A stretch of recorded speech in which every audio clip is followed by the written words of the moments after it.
Welcome back to Your Soul's Health. When it comes to our soul health, we need to understand how the unseen world truly affects us. It affects us day by day, moment by moment. We also need to understand that we all have spiritual teams, we all have spirit guides, we all have a soul tribe.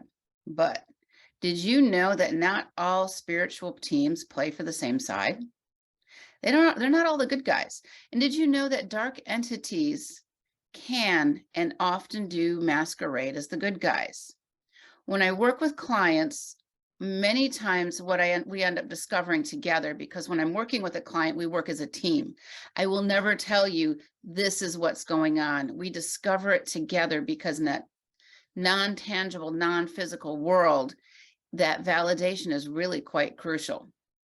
And throughout the years, I have had reptilians masquerading as archangels, grays masquerading as somebody's spirit guide or as a goddess, regular black magicians, dark entities, witches, etc., all pretending to be this person's spirit guide or their connection to God, divine creator, whatever your word is for that.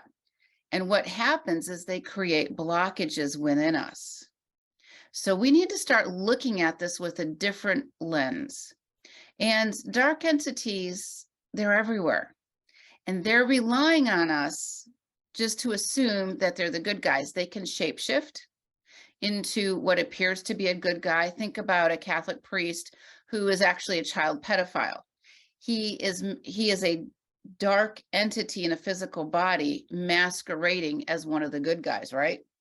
It's no different in these other dimensions. The concept of as above, so below applies in this manner also. Let's look at Archangel Michael, for example. This guy really gets around, right? Well, these beings in other dimensions don't have corporeal bodies. They don't have a physical body. And because of that, they're not encumbered by those three magical ingredients of time, space, and gravity. These ingredients give us our physicality. These ingredients create the tangible world where we see, touch, hear, smell, and taste, right? Archangel Michael and these other beings, if they're from the light side or the dark side, can travel at the speed of thought. They can literally teleport because they don't have these physical bodies.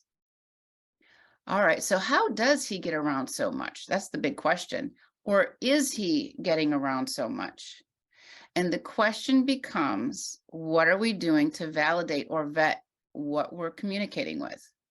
We've all been programmed to believe that we do not question who or what we're communicating with in these other dimensions.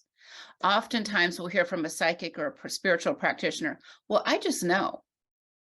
I just know that this is my guide. I just know that this is Archangel Michael. I just know this is Kuan Yin. All right. The dark side relies on us just knowing. That's a big deal. They rely on us just knowing. This gives this gives the dark side the upper hand, right? If you just don't have any tools or guidelines in place, all kinds of things can happen. And we've been programmed to believe, as I said, that we don't question who or what we're communicating with. And this is from maybe a tarot reader who is flipping cards to get answers. How do we know where those answers are coming from? How does that reader vet whom or what they're communicating with? And my friends, I'm going to tell you right now, nothing is ever free. I was speaking at a conference not too long ago, and there was a channeler there, and this channeler was claiming to channel this good guy reptilian. Well, all of a sudden I'm sitting in the audience because I'm a speaker, but I'm sitting in the audience and I get choked. I'm getting choked by this reptilian. I can see it as plain as day. We see each other for whom we truly are. This guy who is channeling this benevolent, supposedly reptilian, has no clue what he's allowing happening to his body.